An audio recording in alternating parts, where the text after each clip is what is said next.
Всероссийский проект «День тренингов» на базе СГУ прошел уже в 3-й раз.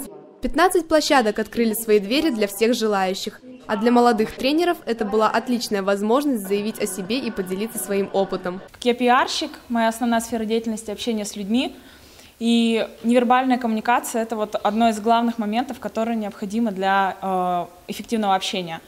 То есть каждый из нас стремится быть эффективным, стремится быть понятым. Секретами своего успеха поделилась на VIP-тренинге Екатерина Формального, которая специально приехала из Калининграда.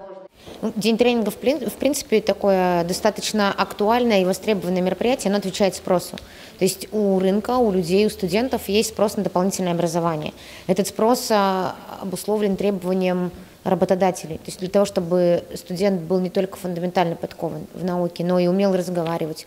С каждым годом количество желающих посетить обучающую площадку растет.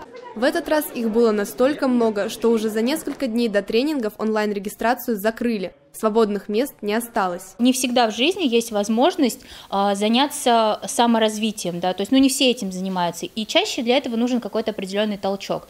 Вот мастер-классы личностного роста, они как раз могут являться вот именно тем толчком, мотиватором для того, чтобы что-то изменить в своей жизни к лучшему. День тренингов прошел эстафетой по всей России, которую СГУ принял из Москвы и отправил в Тамбов. Я хочу сейчас открыть одну тайну и сказать, что День тренингов в Сыктывкаре состоится уже следующей весной. Это будет 4-й всероссийский образовательный проект «День тренингов». Дарья Петракова, Александр Михалап, Дмитрий Арсланов, студенческое телевидение СГУ.